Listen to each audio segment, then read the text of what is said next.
오늘은 마태복음 25장 31절에서 46절까지 말씀입니다. 인자가 자기 영광으로 모든 천사와 함께 올 때에 자기 영광의 보좌에 앉으리니 모든 민족을 그 앞에 모으고 각각 구분하기를 목자가 양과 염소를 구분하는 것 같이 하여 양은 그 오른편에 염소는 왼편에 두리라.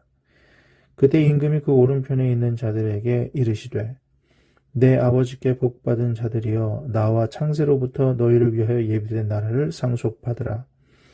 내가 줄일 때에 너희가 먹을 것을 주었고 목마를 때에 마시게 하였고 나그네 되었을 때에 영접하였고 걸벗었을 때에 옷을 입혔고 병들었을 때에 돌보았고 옥에 갇혔을 때에 와서 보았느니라. 이에 의인들이 대답하여 이르되 주여 우리가 어느 때에 주께서 줄이신 것을 보고 음식을 대접하였으며 목마르신 것을 보고 마시게 하였나이까. 어느 때에 나그네 되신 것을 보고 영접하였으며 헐벗으신 것을 보고 옷 입혔나이까.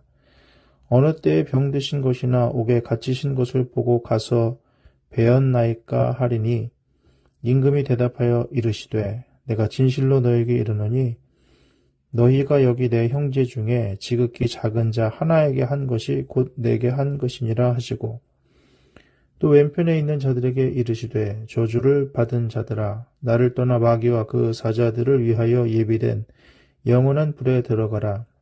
내가 줄일 때에 너희가 먹을 것을 주지 아니하였고 목마를 때에 마시게 하지 아니하였고 나그네 되었을 때에 영접하지 아니하였고 헐 벗었을 때에 옷 입히지 아니하였고 병들었을 때와 옥에 갇혔을 때에 돌보지 아니하였느니라 하시니 그들도 대답하여 이르되 주여 우리가 어느 때에 주께서 줄이신 것이나 목마르신 것이나 나그네 되신 것이나 헐벗으신 것이나 병드신 것이나 옥에 갇히신 것을 보고 공양하지 아니하더이까.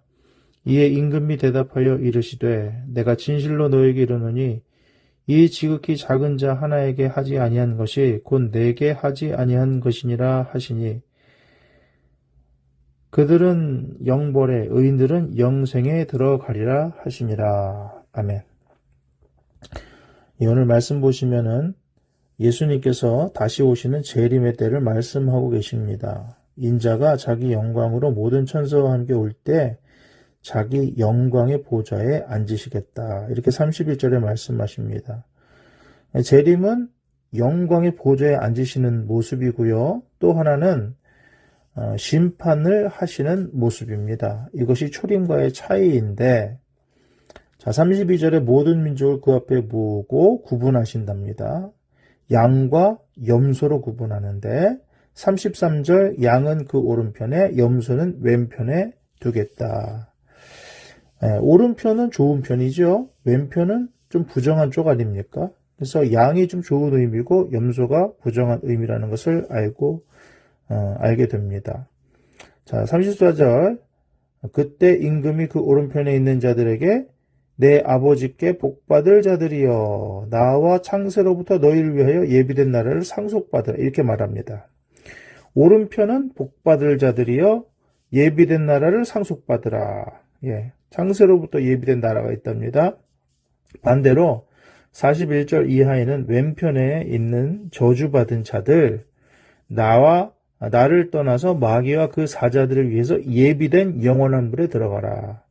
그러니까 공통점은 예비되었다는 것입니다. 그런데 오른쪽은 복받은 자들이고 하나님 나라를 상속받는데 왼편에 있는 자들은 저주를 받고 영원한 불에 들어가게 되는 그런 예비를 받는다는 것이죠. 그러면서 몇 가지 그 이유를 설명합니다. 35절 이하에 내가 줄일 때 목마를 때, 나그네 되었을 때, 헐벗었을 때, 병들었을 때, 옥에 갇혔을 때, 6가지 이야기를 하면서 그때 그것을 공급해 줬다는 것이죠. 마찬가지로 왼편에 있는 자들도 그럴 때 공급해 주지 않았다. 이 얘기를 하는 겁니다. 자, 그러니까 의인들도 그렇고 악인들도 그렇고 뭐라고 말합니까? 아니요, 우리가 어느 때 그랬습니까? 이렇게 얘기하는 것이죠. 자, 둘 다 모릅니다. 지금 선행을 행한 사람들도 몰라요. 그런데 주님께서 하시는 말씀은 뭡니까? 진실로 너에게 이르노니 40절입니다. 여기 내 형제 중에 지극히 작은 자 하나에게 한 것이 나한테 한 것이다. 이렇게 말씀하십니다. 1차적으로 교회 공동체 안에서 어려움 당한 자들을 돌보는 거, 그게 바로 주님께 한 것이다. 마찬가지입니다. 44절 이하에 우리가 어느 때 주께서 그렇게 안 했습니까? 주님이 그런 상황 당했을 때 그랬더니 이 지극히 작은 자 하나에게 하지 않은 것이 나한테 하지 않은 것이다. 이렇게 얘기했다는 거예요. 둘 다 모르는데, 왜 그랬는지 모르는데 이유는 좀 차이가 있습니다. 그러니까 선행을 행한 자들은 습관적으로 선행을 행하는 거죠. 그러니까 모르는 것입니다. 우리가 습관적인 행동을 기억을 잘 못하게 되어 있습니다. 무의식적인 선행, 그리고 습관적인 선행, 그것으로 말미암아 자기도 모르게 예수님을 영접한 것이죠. 그 부지 중에 하나님을 대접했다가 칭찬받은 사람이 누굽니까? 아브라함이지 않습니까? 하나님인 줄 몰랐어요. 그런데 나그네인 줄 알고 대접했더니 알고 보니 하나님이더라. 그러니까 그의 무의식적인 행동 방식이 선행을 하는 방식이었다. 그러니까 우리가 어떤 마음으로 어떤 방식으로 선행을 해야 되느냐? 무의식적으로. 그러니까 그게 삶의 태도가 돼야 된다는 것입니다.